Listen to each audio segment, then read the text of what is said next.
Good afternoon, students. Welcome to Lattice Theory Live Lecture. In this class, we will discuss about some more properties of distributive lattices, especially in terms of prime ideals. Okay. So, last class we have discussed about Stone approximation theorem.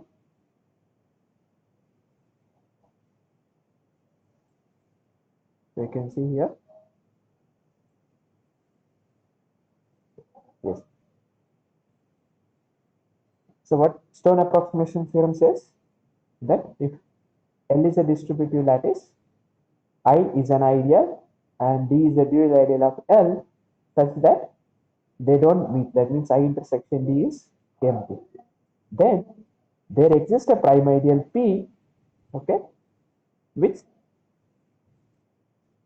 actually contains I, but it separates D from I. That means P intersection D is empty. Okay, this is very useful, and we have seen several corollaries to that. Namely, this is first corollary. What it says is that if I is an ideal not containing an element A, then there exists a prime ideal, okay, not containing that element. Okay. So whenever some element is outside an ideal, then there exists a prime ideal not containing I, but also not containing that element. Okay. And what is the second corollary? It says that if you have two different elements in the distributive lattice, then there exists a prime ideal exactly containing one of those elements. Okay. And another corollary what we prove is that any ideal L can be written as the intersection of prime ideals containing I. These are the corollaries we have seen, and of course, a Birkhoff's theorem, what we proved is that a lattice is distributive if and only if it is isomorphic to ring of sets. So we have already proved this case for finite one. Now we are proving it for any general, means that lattice may be finite or infinite. Same proof similar to that, but there we have defined R of A in terms of joint irreducible elements. Here we are defining R of A in terms of prime ideals. That is the difference, and we have seen some corollaries to this. Okay. So now what we will see in this class is, can you see the screen? Yes, sir. Yes.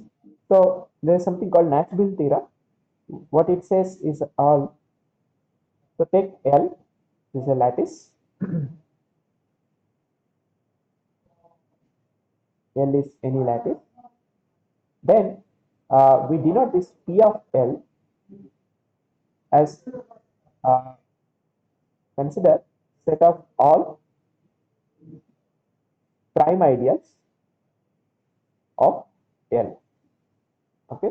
Then with respect to this set inclusion, this will become a poset. Okay. Now, what this theorem says is that this is due to Nash-Bill.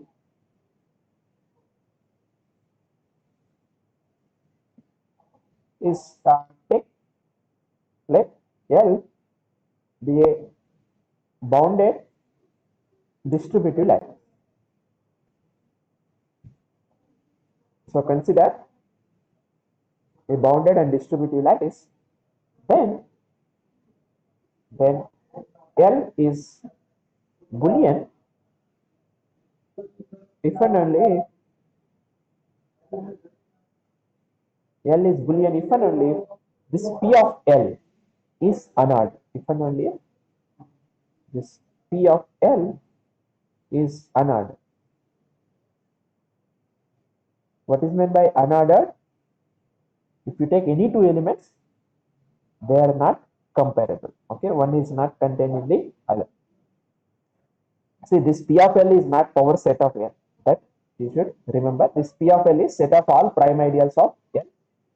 One can use the spec of L also, but here we are using notation as P of L. Okay. So what is this statement? The statement says that a bounded distributive lattice will be Boolean if and only if this P of L is unordered. That means there is no relation among prime ideals. See, this P of L is unordered means what? If you take any two prime ideals in that lattice, they are not comparable. Okay. Is statement clear? Any problem? No? What is meant by Boolean? It is a distributive lattice in which every element has a complement. That means it is complemented plus bounded distributive lattice. Okay. Fine. Any problem? Is this statement clear? Yes, sir. Yes. Yes, sir. Oh. So we will prove that suppose, so let L be Boolean lattice. Then we want to show that this P of L is unordered. What is meant by how we will show that something is unordered? Take two elements in that so that one is not contained in the other. And what is P of L? Our P of L is set of all prime ideals of L. Okay. So here let P comma Q belongs to this P of L. That means take two prime ideals. We want to show that P is not contained in Q or Q is not, and Q is not contained in P. Right?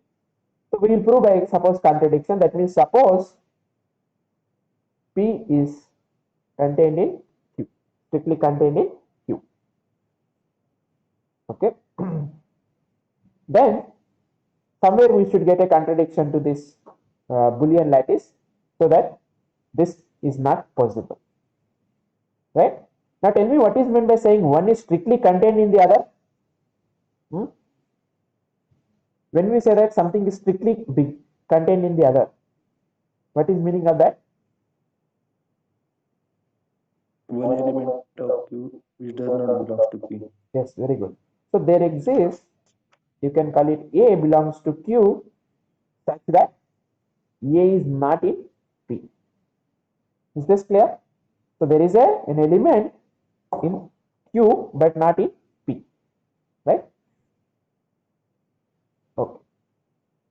Now we can also observe that see P and Q are prime ideals, right?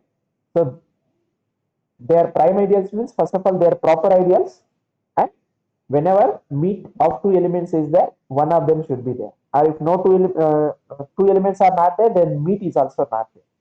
Okay. So we can observe that if A is in Q, then A complement is not in Q. Okay. Since Q is prime and A belongs to Q, okay, we get that A is not in Q. Okay, A complement, that's it, A complement. Why? What is the reason? If at all A complement is in Q, if A complement is in Q, then because it is an ideal, then join of those two will also belongs to Q, right? But what is join of A join A complement? Which is what is join of A and A complement? Is 1, right? So we are getting that 1 is in Q, which is contradiction because Q is a proper ideal. So 1 cannot be there. Is this clear? See, this here it is bounded means 0 and 1 are there. Okay, 0 and 1, they are two different elements. Okay.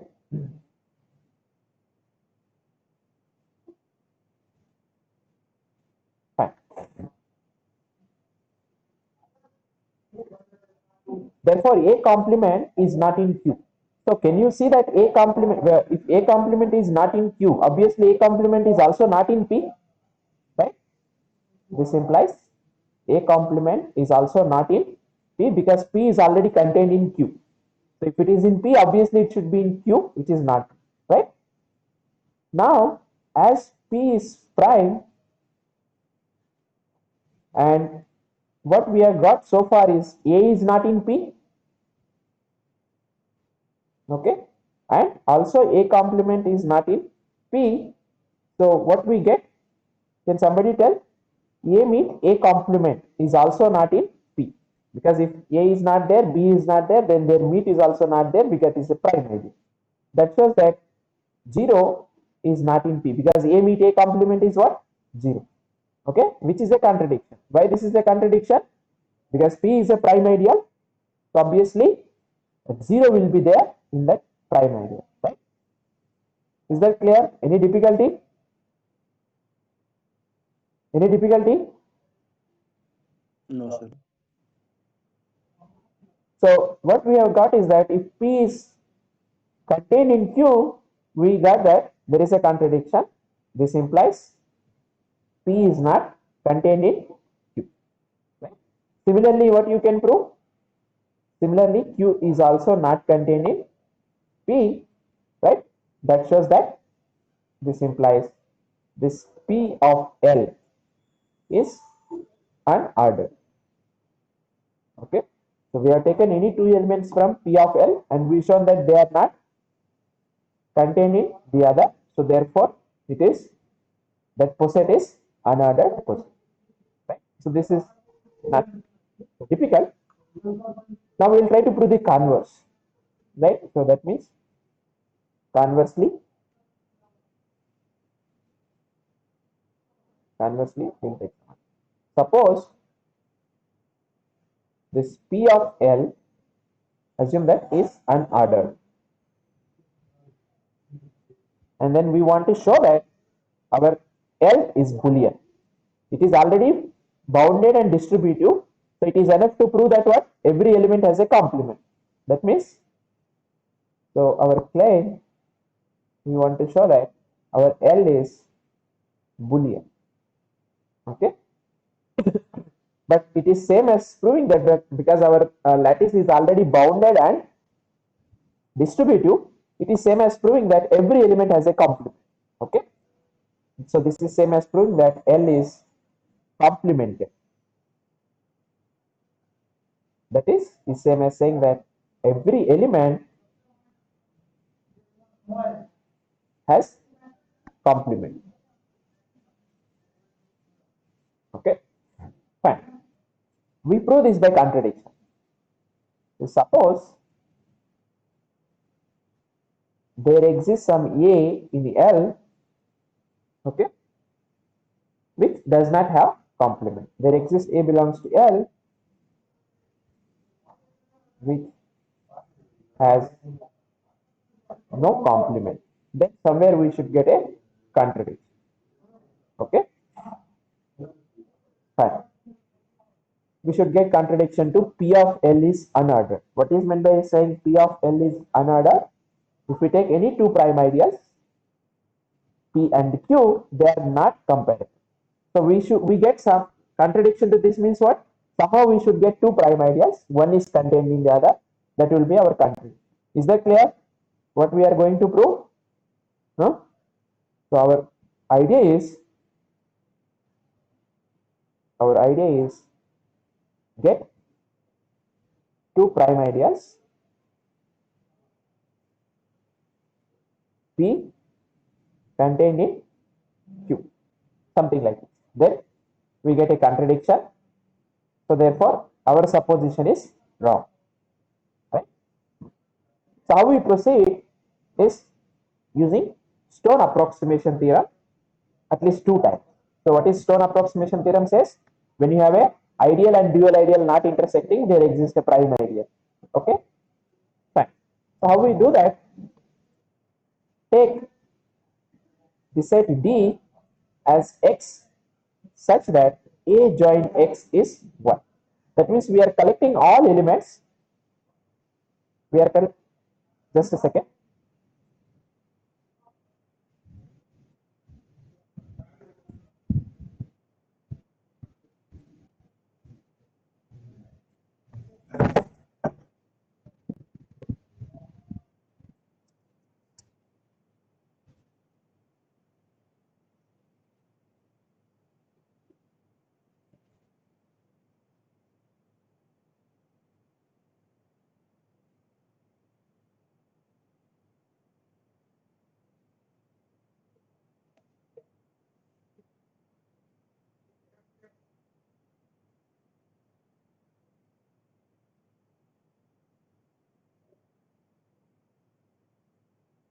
Okay.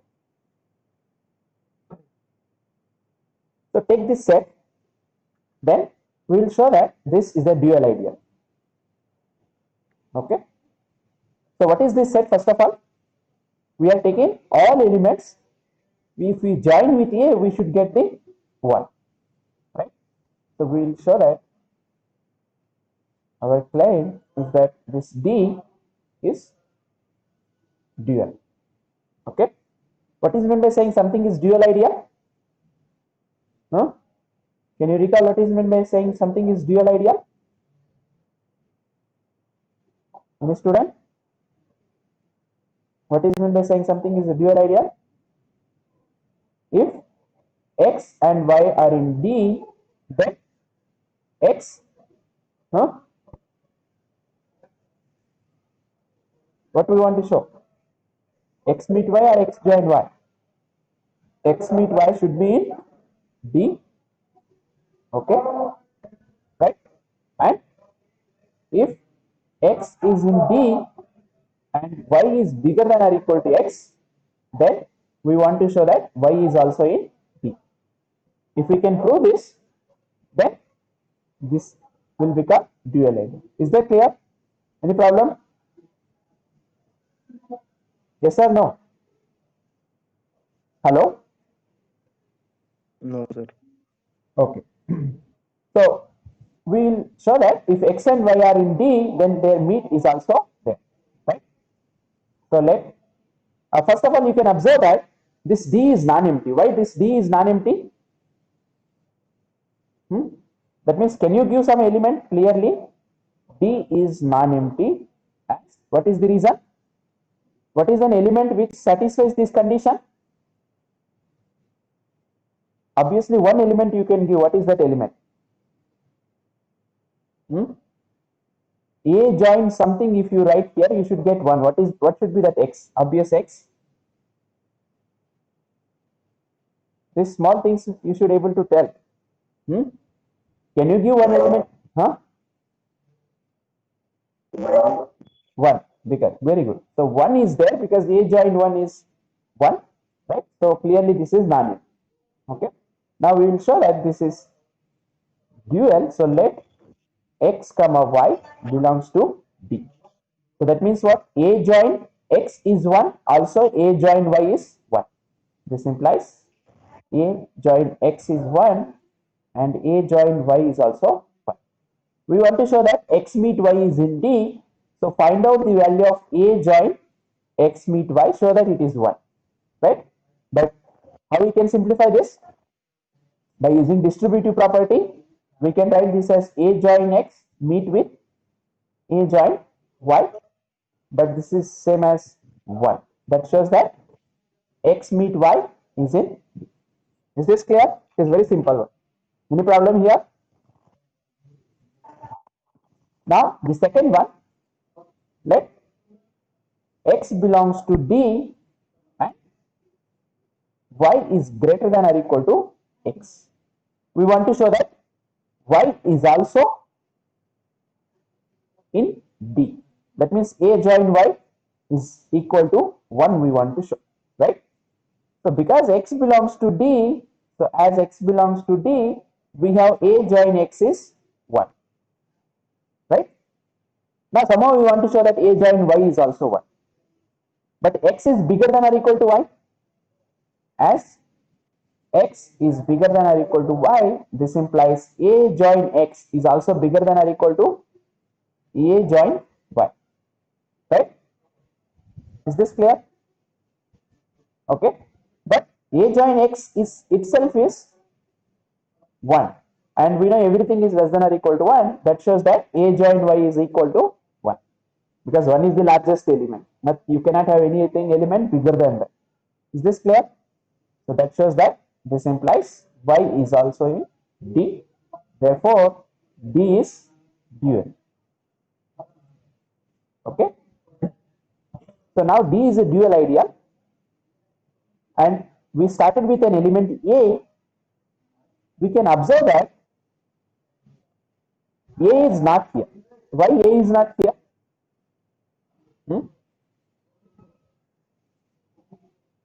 A is not here because can you see that 1 is not in D? Whether 1 is in, sorry, not 1. We want to see A is, if A join A, 1, this B is dual ideal 0.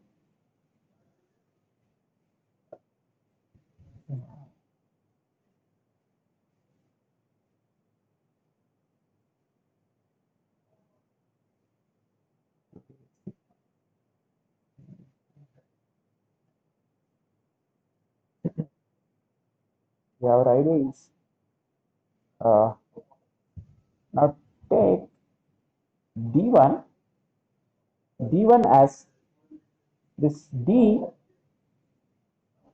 join with the dual ideal. I will write dual ideal this one. Okay, now consider this D1.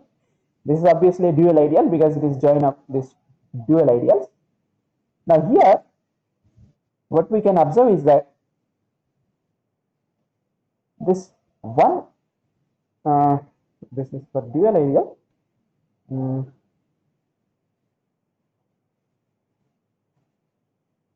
What is this set? Let me write this set. This is nothing but something like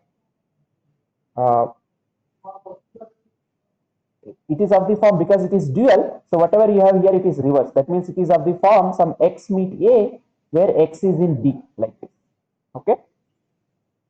Oh. So now what we can observe about this D1 is that this is dual. Yeah. So we can observe that then 0 is not in D1. That means 0 cannot be in this element. Why? Suppose 0 is there, suppose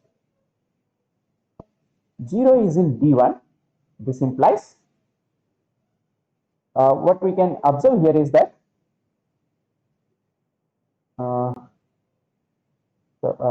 we can write this one slightly different way. Here you can call it some y such that y is bigger than or equal to x meet A where x is in D. Okay, all elements bigger than that one. Because remember it is dual, we are in dual ideal. So whatever you have here, this join, don't think that it is x join A. Okay. Now we show that 0 is not in D1. Suppose 0 is in D1, then we get that there is 0 is bigger than or equal to x. If at all it is here, then 0 is bigger than or equal to x meet A, right? But 0 is the smallest one. So we get that 0 is equal to x meet A for some x in D. Okay. But this, if x is in D, what we know about x is in D means what? A join x is equal to 1, right? X is in D, so A join x is equal to 1 and A meet x is equal to 0. This implies we are getting that x is a complement of A, which is a contradiction because we have assumed that A does not have any complement. So therefore, which is a contradiction, right? So therefore 0 cannot be in D1. So therefore what we got here is 0 is not in D1. Right? Now we apply the Stone's approximation, Stone's separation theorem.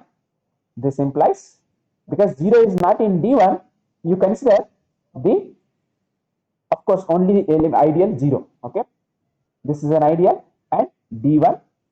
So because 0 is not in D1, this obviously will become empty intersection. Is this clear? If 0 is not in D1, this contains only one element, so their intersection is empty, right? So D1 is a dual ideal and this 0 is an ideal whose intersection is empty. So therefore, by Stone's theorem, what we will get? By Stone's theorem, there exists a prime ideal.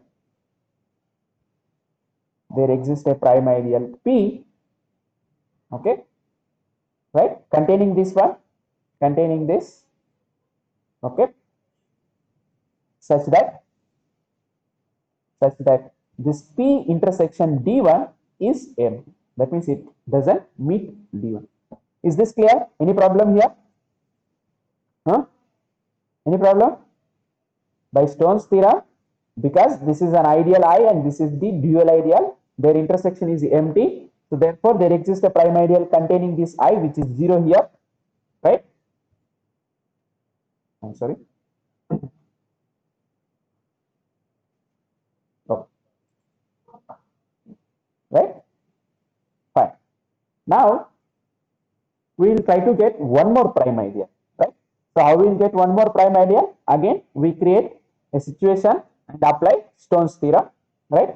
For that, we can observe that A is not in. So take this element A. If at all,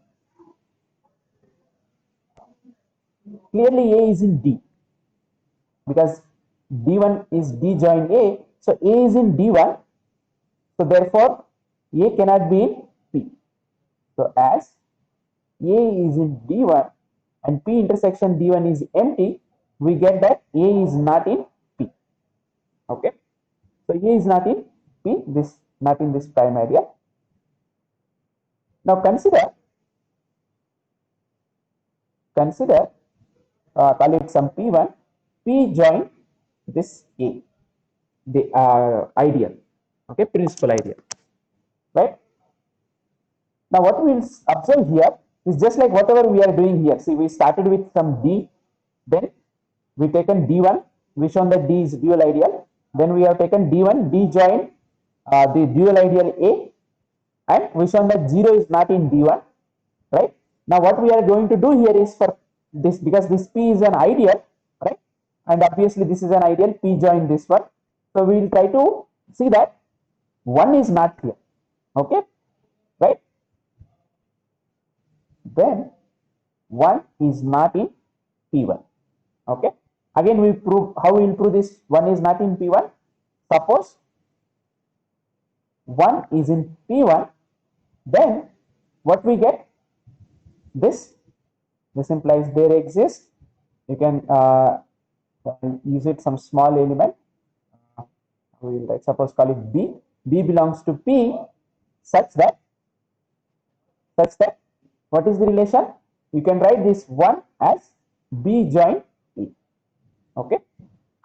Fine. Now, if 1 is equal to B join A, this implies this B actually belongs to D, because what is this D? D is all elements whose join with A is X. Okay. So B is in P. So you can see here B is in P and B is in D. So therefore B is in P intersection D. But P1 contains P, right? So therefore P intersection D is contained in P1 intersection D, because P1 is bigger than D. But we know that, one second, what we are getting here. We want to get some contradiction to this P intersection D1. D1 is empty, right? So what we want to see here is this P intersection D1. So D is contained in D1. This D is contained in D1. So D1 is bigger than D. So if obviously P intersection D is contained in P intersection D1, but P intersection D1 is empty. That we have here. Okay, P intersection D1 is empty, which is a contradiction we are getting, because we are getting that B is an element of P intersection D. So therefore B is also an element of P intersection D1, which is a contradiction because this intersection is empty intersection. Is that clear? Are you following? Any problem up to here? Huh? So this contradiction we got because assume that 1 is in P1. So 1 cannot be in P1. So therefore 1 is not in P1, which is P join E. Is that clear so far? Any problem? Any problem?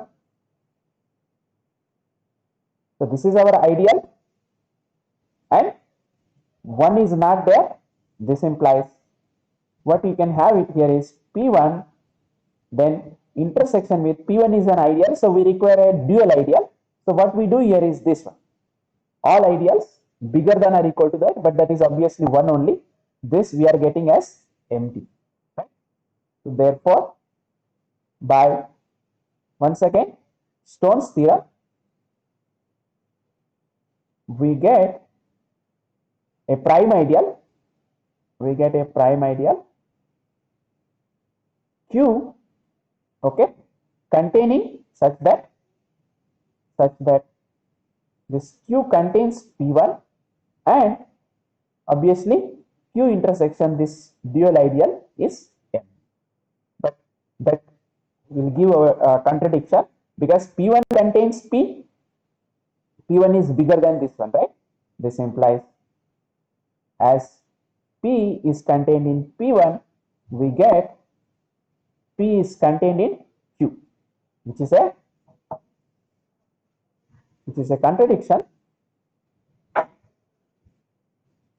as L or P of L is unordered. Okay, as this P of L is unordered. Okay, is that clear proof? Huh?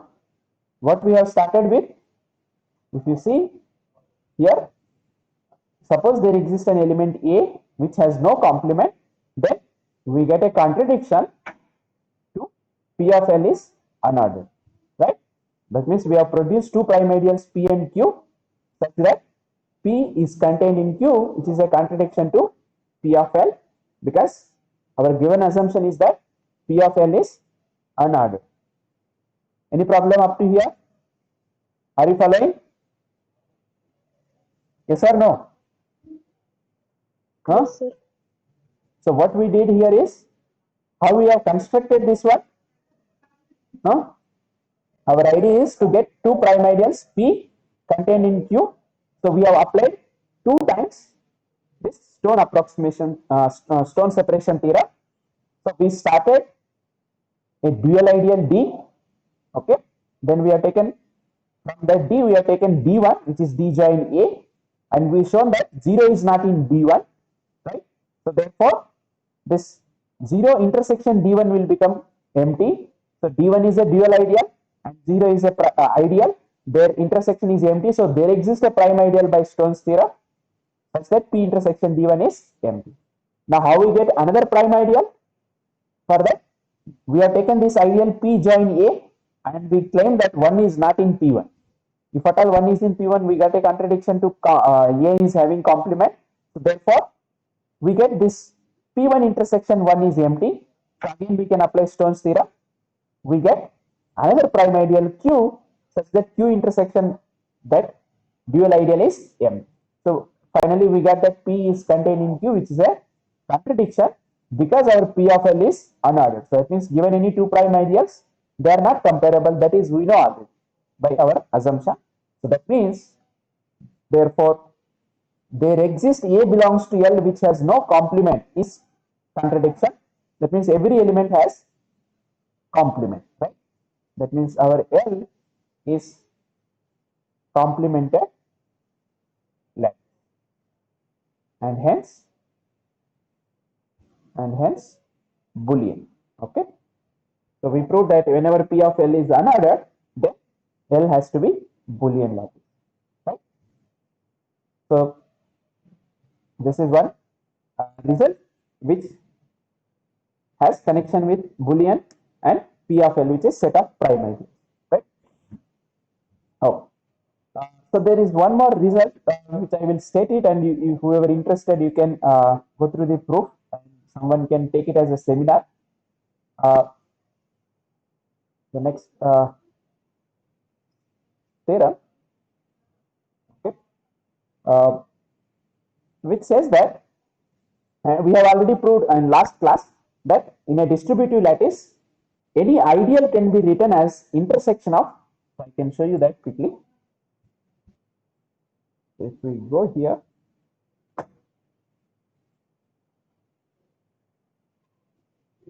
where is that?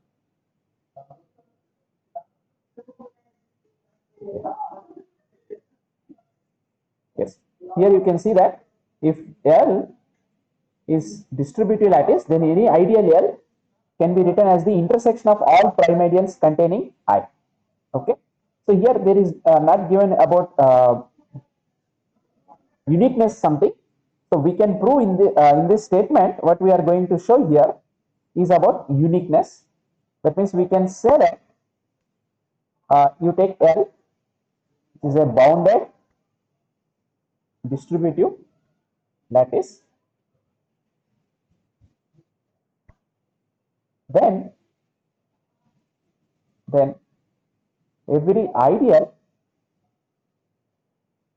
I in L has unique representation of intersection of prime ideals,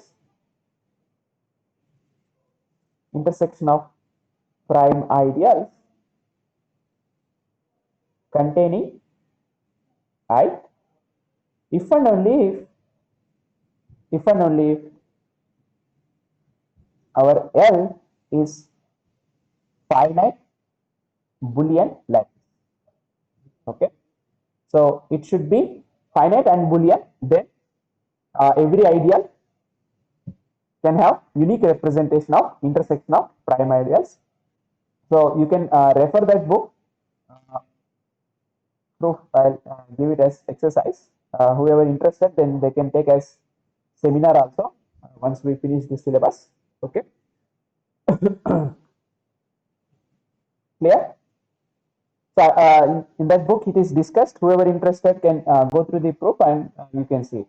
And this completes uh, all the properties of distributive lattice. Okay. In next class we'll discuss about the properties of modular lattice, modular and semi-modular lattice which is remaining. Okay. We will stop here and we will see in next class.